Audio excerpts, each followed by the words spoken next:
Onam celebrations అయితే start అయ్యి మా కమ్యూనిటీలో ఓనం అయిపోయి ఆల్రెడీ 10 డేస్ అయిపోయింది. మా కమ్యూనిటీలో ఏంటి అంటే ఫెస్టివల్కి ముందైనా కానీ తర్వాత అయినా కానీ చేస్తారు. అది కూడా వీకెండ్ చూసుకొని చేస్తారు. ఇప్పుడైతే ఫ్రైడే, సాటర్డే, సండే అయితే స్టార్ట్ చేశారనమాట సెలబ్రేషన్స్. ఏ సెలబ్రేషన్ అయినా కానీ స్టాల్స్ లేకపోతే మాత్రం అన్ఫిల్గా ఉంటుంది అనమాట. ఈ సెలబ్రేషన్స్ ఎప్పుడైనా ఏ ఫంక్షన్ జరిగినా స్టాల్స్ అనేది మస్ట్ అండ్ షుడ్. అండ్ ఇలా ఓనం సెలబ్రేషన్ అప్పుడు మాత్రం గమనించాను, ఇప్పటికి 2 ఓనమ్స్ చూశాను, ఇది 3rd ఓనము. ఫుడ్ స్టాల్స్ అనేవి ఎక్కువ పెడతా ఉంటారనమాట. నేను అక్కడ చూసుకొని వచ్చే లోపల మా పాప అయితే స్టార్ట్ చేసింది. తినే ఆవిడలాగా తీసుకుంటుంది, బట్ ఏమీ తిండు.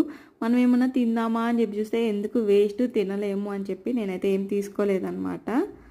ఈ పర్ఫార్మెన్స్ అయితే చూడడం ఫస్ట్ టైం అనమాట. ఇది కాంతారా మూవీలో ఉంది కదా, అలాగా ఉంది కదా ఈ డ్యాన్స్ పర్ఫార్మెన్స్.